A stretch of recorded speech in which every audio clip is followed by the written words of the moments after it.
And to think that we had 11 Republicans go along with an extension.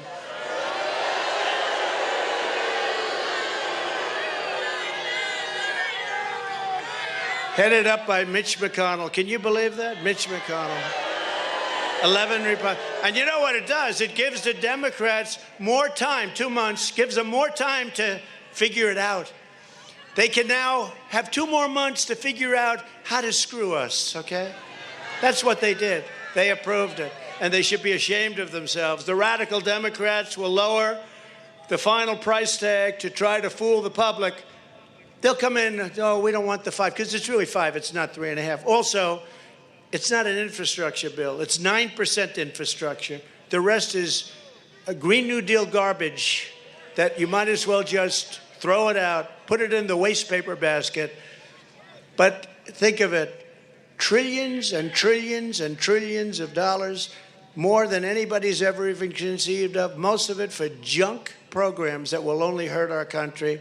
But the bottom line will always be a socialist transformation of America if they allow this to happen.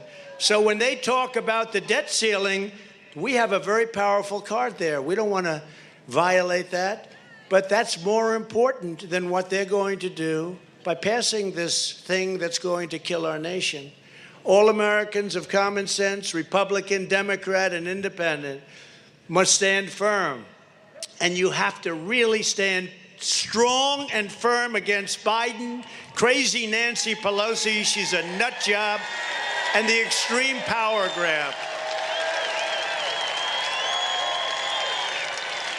And we must declare with one united voice that we cannot allow America to ever become a socialist country. That's what they're doing. And I really think it's a step beyond. I think it's going to be a communist country. We're not letting it happen. But these people, the media, who don't cover anything they do that's wrong, anything they do that's okay, they make it like it's the greatest thing that ever happened.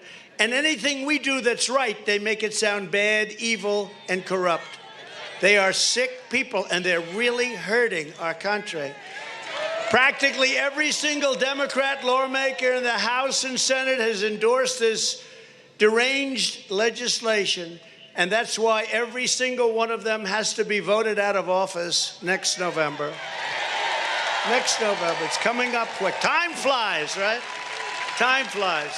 Remember the election? We said, oh, boy, it will never end. It's just, but listen, in November, we have an election already. I mean, think of it. It's a year from now, we're having an election. So quickly it flies. The 4 years really flew. You know, I did a couple of things. I said, I have 2 things. Number one is to protect and save our country.